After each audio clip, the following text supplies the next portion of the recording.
नमस्कार, आमी सोमा दे आमार चैनेले आपनादेर सकलके स्वागत।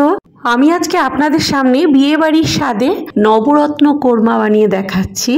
देखते थाकुन सम्पूर्ण भिडियोटा। सम्पूर्ण निरामिष एकटा रान्ना। सम्पूर्ण भिडियोटा देखबेन, भालो लागले लाइक शेयर कमेंट करबेन। चैनेले नतुन हये थाकले चैनेलटाके सबस्क्राइब करे आमार पाशे थाकबेन। फेसबुकेर बंधुरा किन्तु पेजटाके अवश्यई लाइक करे फलो करे देबेन। चलुन ताहले रान्नाटा देखे नेन।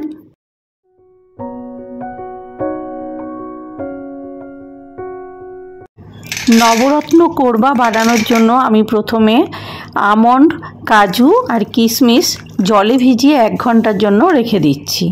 और एर मध्य पोस्त दिए दिलाम बड़ो चामचेर 3 चामच। सम्पूर्णटा एकसाथे करे भिजिए राखছি।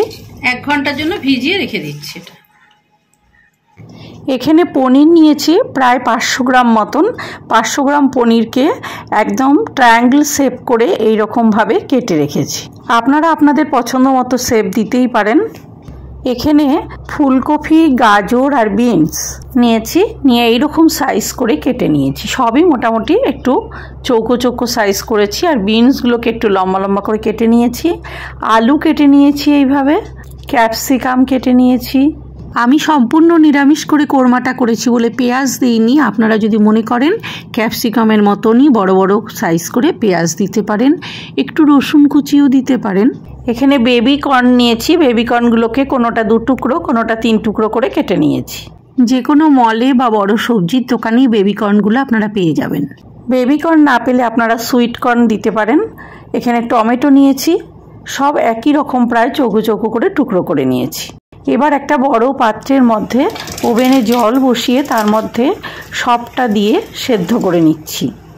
প্রায় 5 মিনিটের জন্য এটা সেদ্ধ করব, তার বেশি করব না, কারণ তার বেশি করলে কিন্তু সবজির কালারটা চেঞ্জ হয়ে যাবে। সবজির এই সুন্দর কালারটা ঠিকঠাক থাকলে কোরমাটা দেখতে সুন্দর হবে। আমি এটা সেদ্ধ করার সময় ছোট চামচের 1 চামচ লবণ দিয়ে এটা সেদ্ধ করতে দিয়েছি।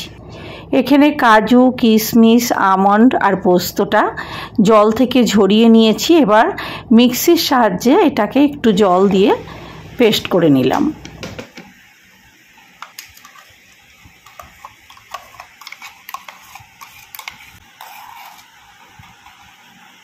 হয়ে গেছে 5 মিনিট। এবার আমি ওভেনের ফ্লেমটা অফ করে জাস্ট 3-4 মিনিট মতো রাখবো। রেখে তারপরে এটাকে একটা স্ট্রেনারের সাহায্যে জলটা ঝরিয়ে নেব। প্রায় 4 থেকে 5 মিনিট পরে আমি জলটা ঝরিয়ে নিলাম। দেখুন সবজির কালারটা কিন্তু এখনো খুব সুন্দর আছে। সবজিটা বেশি ফুটালে কিন্তু কালারটা নষ্ট হয়ে যাবে। এবার ওভেনের উপর একটা কড়াইতে সাদা তেল আর একদম দেশি ঘি একসাথে করে গরম দিচ্ছি। আপনারা চাইলে শুধু সাদা তেলে বা শুধু ঘিতেও করতে পারেন। এইবার ট্রায়াঙ্গেল শেপ করে যে পনিরগুলো কেটে রেখেছিলাম তার মধ্যে আমি ছোট চামচের 1 চামচ লবণ মাখিয়ে নিয়ে এটাকে ভেজে নিচ্ছি।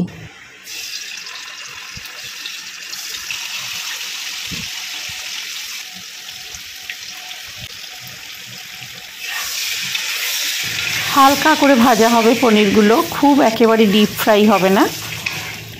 হালকা করে ভাজা হয়ে গেছে, পনিরগুলোকে এবার তুলে নিচ্ছি।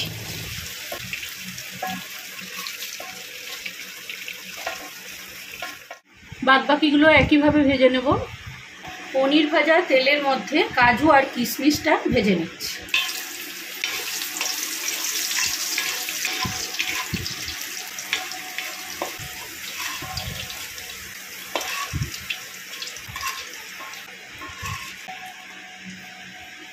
এবার এর মধ্যে কালো কিশমিশ আর ক্র্যানবেরি, ব্ল্যাক রেজিন আর ক্র্যানবেরি তেলে দেবেন, না পেলে দেবেন না। কিন্তু এই ব্ল্যাক রেজিন যে কোনো রান্নায় দিলে খেতে খুব ভালো হয়। আর এত ভালো লাগে এই কালো কিশমিশগুলো রান্নায় খেতে। দেওয়ার চেষ্টা করবেন, যদি পান যে কোনো শপিং মলেই পেয়ে যাবেন আপনারা। এবার এর মধ্যে আরেকটু সাদা তেল আর আরেকটু ঘি, দেশি ঘি দিলাম। দিয়ে খুব ভালো করে গরম করে তরকারিগুলোকে প্রথমে আমি একটু ভেজে নিচ্ছি। নবরত্ন কোরমায় 9 রকমের জিনিস লাগে। এখানে ফুলকপি, বিনস, গাজর, আলু আর বেবি কর্ন এই 5 রকম দিয়েছি। বাদ বাকিগুলো আর একটু পরে দেব। আর একটু এর মধ্যে চেরা কাঁচা লঙ্কা দিয়ে দিলাম, জাস্ট অল্প একটু চেরা, যাতে ঝাল হবে না কিন্তু লঙ্কার ফ্লেভারটা আসবে। 3-4 মিনিট ধরে ভাজা হচ্ছে। এই অবস্থায় আমি টমেটোগুলো দিয়ে দিলাম আর ক্যাপসিকামগুলো দিয়ে দিলাম। আগে 5 রকমের সবজি হয়েছিল আর এখন 2 রকমের হলো, 7 রকম হলো মোট। আর মটরশুঁটি এই নিয়ে 8 রকম, আর পনির 1 রকম। পনিরটা সবজি নয় কিন্তু পনির দিয়ে আমি 9 রকম করেছি। আর কাজু কিশমিশ তো আছেই। আপনারা চাইলে এর মধ্যে ছোট ছোট করে একটু পেঁপের টুকরোও দিয়ে দিতে পারেন সেদ্ধ করে। প্রায় 10 থেকে 12 মিনিট পর সবজিগুলো ভালোভাবে সতে করা হয়ে গেছে। এবার আমি সবজিগুলোকে একটা আলাদা পাত্রে ঢেলে রাখছি। সবজিগুলো ঢেলে রেখে এই কড়াইতে অল্প করে সাদা তেল আর ঘি দিলাম। ঘিয়ের উপর এইটা ফোড়ন দিয়ে তারপরে সবজিগুলো ঢেলে দেবো ওর মধ্যে। ঘিটা গরম হয়ে গেছে, এর মধ্যে তেজপাতা, জয়িত্রী, এলাচ, লবঙ্গ আর গোলমরিচ আর দারচিনি দিয়ে দিলাম ফোড়নের মধ্যে। আপনারা চাইলে একবারে তেলের মধ্যে এইটা দিয়েও তারপরে একবারে সবজিগুলো ভাজতে পারেন। খুব সুন্দর গন্ধ বেরোচ্ছে। এর মধ্যে আমি সবজিগুলো দিয়ে দিলাম।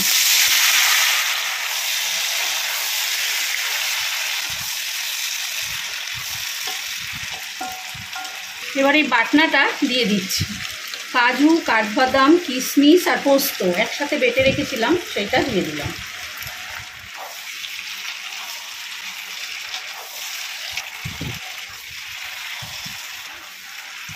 বাটনার বাটিটা ধুয়ে একটু জল দিয়ে দিলাম, জাস্ট 3-4 চামচ মতো জল।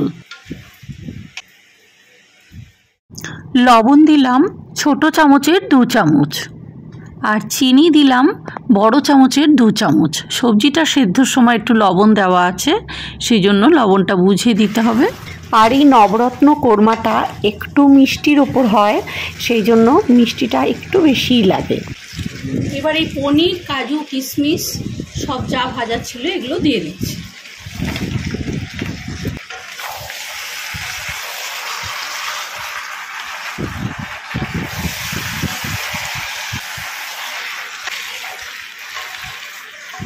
জাস্ট 2 মিনিট কষানোর পরে আমি এখানে দুধ দিয়ে দিলাম। আপনারা চাইলে এই জায়গায় দইও দিতে পারেন। আমি এটাকে সম্পূর্ণ কোরমাটাকে দুধ দিয়ে করলাম। একদম ফুল ক্রিম গাঢ় দুধ দিয়ে দিতে হবে। সবজিটা সম্পূর্ণ ডুববে সেইরকম অবস্থায় দুধটা দিতে হবে। আমি এখানে 500 গ্রাম দুধ দিয়েছি।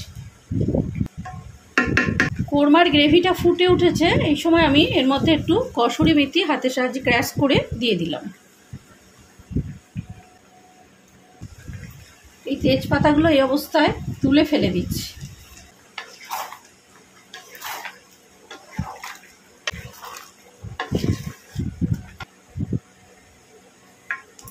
দু 3 মিনিট ফোটার পরে এর মধ্যে কেওড়া জল দিলাম 1 চামচ, আর জাস্ট 1/4 চামচ গোলাপ জল।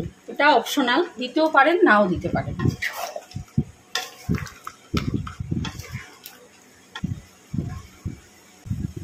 এই সময় আপনারা নুন মিষ্টিটা চেক করে নেবেন।